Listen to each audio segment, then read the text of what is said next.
All right, here is a reading of the Pardoner's Tale. Before we start, a pardoner is a person who works for the church selling pardons. This is like fast passes to shorten the line into heaven after death. You would pay a pardoner to forgive your sins and get you a shorter wait in purgatory, which is like a waiting room for heaven after you die. This is no longer done in the Catholic Church. It's obviously really corrupt because it scares people into giving their money to the church because of fear of the afterlife. Also, remember the time period included a terrible epidemic called the Black Plague or Black Death.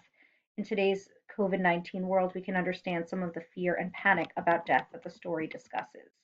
So the partner is going to tell his story now. Remember, he has to beat the miller's tale in terms of humor and morality in order to win. In Flanders once there was a company of younger folk given all to folly, such as riot, gambling, brothels, taverns, where to the harps and lutes and to the citherns they danced, and played at dice both day and night, and ate and drank more than wise men might, offering thereby the devil sacrifice within that devil's temple of cursed vice, with superfluity abominable. These three profligates of whom I tell, long before prime rang out from any bell, had sat down in a tavern for a drink. As they sat they heard a bell clink, before a coffin carried to the grave. Then one of them called to his knave, "Go quickly," quoth he, "and ask reply as to whose corpse this is that's passing by, and remember the name aright as well." "Sire," quoth the boy, "no need that they tell, I heard it before you came these 2 hours. He was in truth an old friend of yours, who was suddenly slain the other night, drunk as he lay upon his bench upright. There came a sly thief whom men call Death, who in this country steals people's breath, and with his spear his heart he smote so, and on his way without a word did go. He slew 1,000 with the pestilence. And, master, ere you reach his presence, I think it very wise and necessary to be wary of such an adversary. Be ready to meet him at every door, so my mother taught me, now no more." "By St. Mary," said the innkeeper, "the child is right, for he has slain this year, barely a mile from here, in a large village, men and women, children, serfs at tillage. I think his habitation must be there. It would be wise indeed to take care, lest he should do a man dishonour." "What, God's arms!" quoth the reveller, "is it so perilous then with him to meet? I'll seek him on the highway, in the street. I'll make this vow by God's noble bones. Hearken, friends, we three are all as one. Let each man hold his hand up to the others, and each to each become like brothers. And we shall slay this false traitor, Death. He shall be slain who steals men's breath. By God's dignity, ere it be night." Together the three their troth did plight, to live and die each of them for the other, as though he were his own born brother. And up they all left, all drunk and in a rage, and forth they went towards the village of which the innkeeper had told before. Death shall die, to catch him was their intent. When they had gone barely half a mile, just as they were to leap a stile, an old man, a poor man, there they met. The old man humbly paid him his respects, and spoke thus: "Now, lords, may God protect ye." The proudest of these profligates three answered again, "What, knave of sorry grace, why are you cloaked, save for your face? Why have you lived so long in your old age?" The old man stared hard into his visage, and spoke thus: "Because I cannot find any man, though I have walked to India, neither in city nor distant village, who will exchange his youth for my age. And therefore have I all my years still, as long as it may further the Lord's will. No death, alas, will take away my life, so I wander on, wretched and in strife, at the ground which is my mother's gate. I knock with my staff both early and late, crying, 'Dear Mother Earth, please let me in.' See how I waste flesh and blood and skin, alas, when my bones should be at rest. Yet to me she will not show that grace, and so all pale and wrinkled is my face. But, sires, you show a lack of courtesy in speaking to an aged man so harshly. Unless he's trespassed in word or deed, in Holy Writ too, you yourself may read, 'Thou shalt rise up before the hoary head.' Therefore I shall give you my advice. 'Tis said, unto an old man no harm should you do. more than you would have men do unto you in age, if here it chance you long abide. And God be with you where you go or ride. I must go thither where I have to go.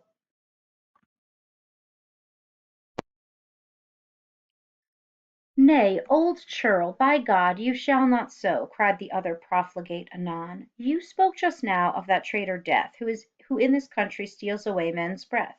You have my word, as you are his spy. Say where he is, or you'll pay by and by. By God and by the holy sacrament, for truly you are both joined in consent to slay us younger folk, you false thief. Now, sires, quoth he, if it is your chief wish to find Death, take this crooked way, for in that grove I left him, by my faith, under a tree, and there he will abide. No bluster of yours will make him hide. You see that oak?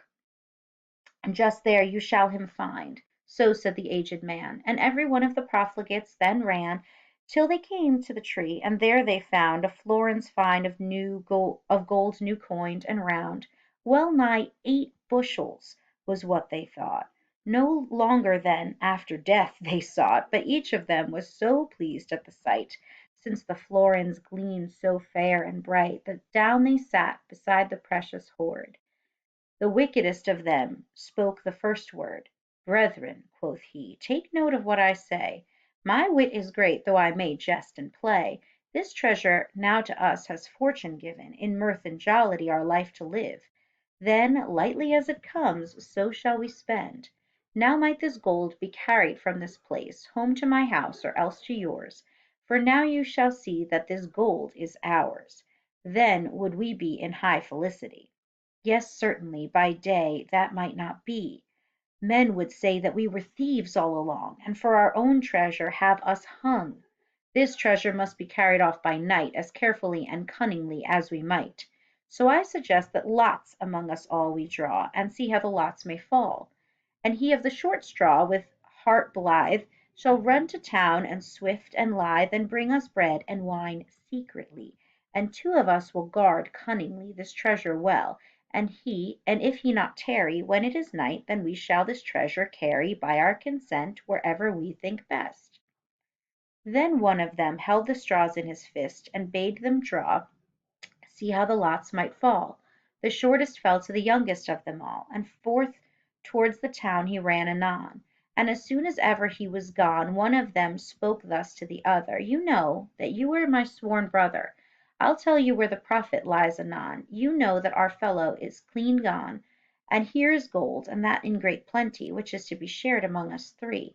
Yet if it seemed that I could shape it so that it were only shared between us, though, would I not show myself a friend to thee? The other answered him, How can that be? He knows the gold is here while he's away. What could we do? What could we hope to say? Shall it be secret? Said the worst of the 2. And in a few words I'll explain it to you, what we shall do to bring it all about. I agree, said the other, have no doubt. You by my oath I will not betray. Now, quoth the first, we be 2, I say, and 2 of us then are stronger than one. Look, when he is seated, then right anon rise as though with him you would play, and I will stab him through the side this way, while you are struggling with him as if in a game, and with your dagger look like you'll do the same, and then this gold shall be shared, you see, my dear friend, between just you and me. Then we can both fulfill our wishes fulfill, and play at dice according to our will. And so the 2 rogues agreed, and they planned to slay the third, as you heard say. The youngest, while he ran towards the town, often in his thoughts rolled up and down the beauty of those florins new and bright.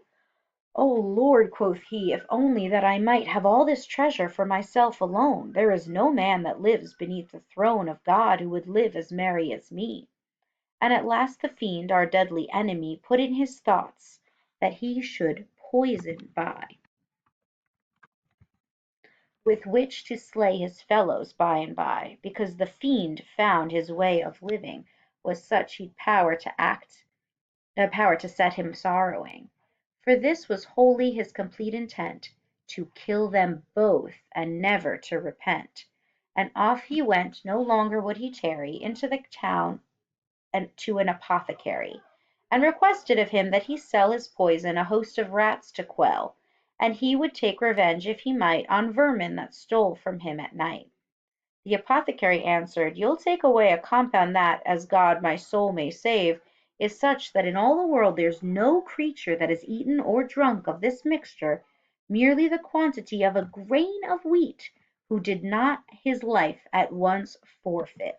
Yes, die he must, and in a shorter while than it would take you to walk a mile, the poison is so strong and violent."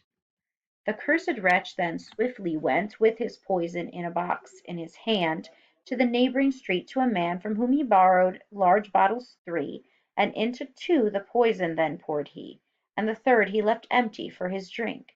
And when this profligate with sorry grace had filled with wine his large bottles three, to his fellows he returned and swiftly. Well, why make a longer sermon of it more? Exactly as they'd planned his death before, right so they slew him, and that anon.